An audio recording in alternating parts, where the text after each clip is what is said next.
திருவாதிரை களி செய்வதற்கு 1 டம்ளர் அரிசி, 1/4 டம்ளர் பாசிப்பருப்பு இரண்டையும் தனித்தனியே நன்கு சிவக்க வறுக்கவும்.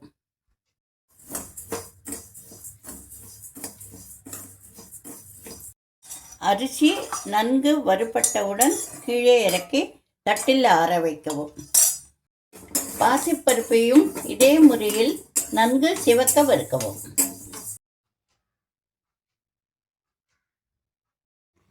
வறுத்த அரிசியை மிக்சியில் போட்டு சன்ன ரவையாக பொடி செய்து கொள்ளவும்.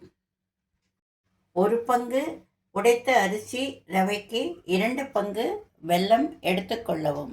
நல்ல குவாலிட்டி வெல்லமாக இருந்தால் வெல்ல கரைசலை வடிகட்ட தேவையில்லை. அரை மூடி தேங்காயை துருவி எடுத்துக்கொள்ளவும்.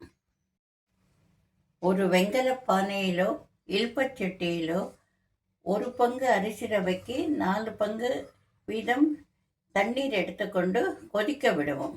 தண்ணீர் கொதி வந்த பின் பாசிப்பருப்பை அதில் சேர்க்கவும்.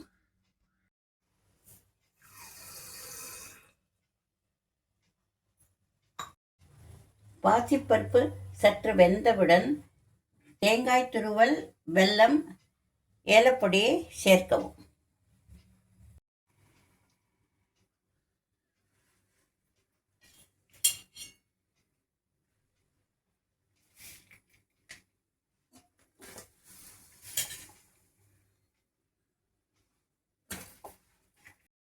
வெல்லம் நன்கு கரைந்த பின் அரிசி குருணையை அதில் போடவும். களி நன்கு பதமாகிவிட்டது. இதை இந்த வெங்கல பானையை குக்கரில் வைத்து 4 விசில்கள் விடவும்.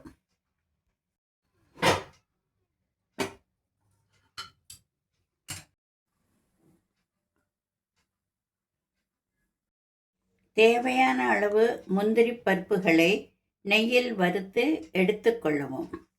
குக்கரிலிருந்து எடுத்த களியுடன் இதனை சேர்க்கவும்.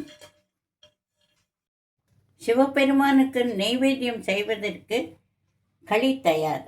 இதனை 7 கறி கூட்டுடன் சாப்பிட்டால் மிகவும் ருச்சியாக இருக்கும்.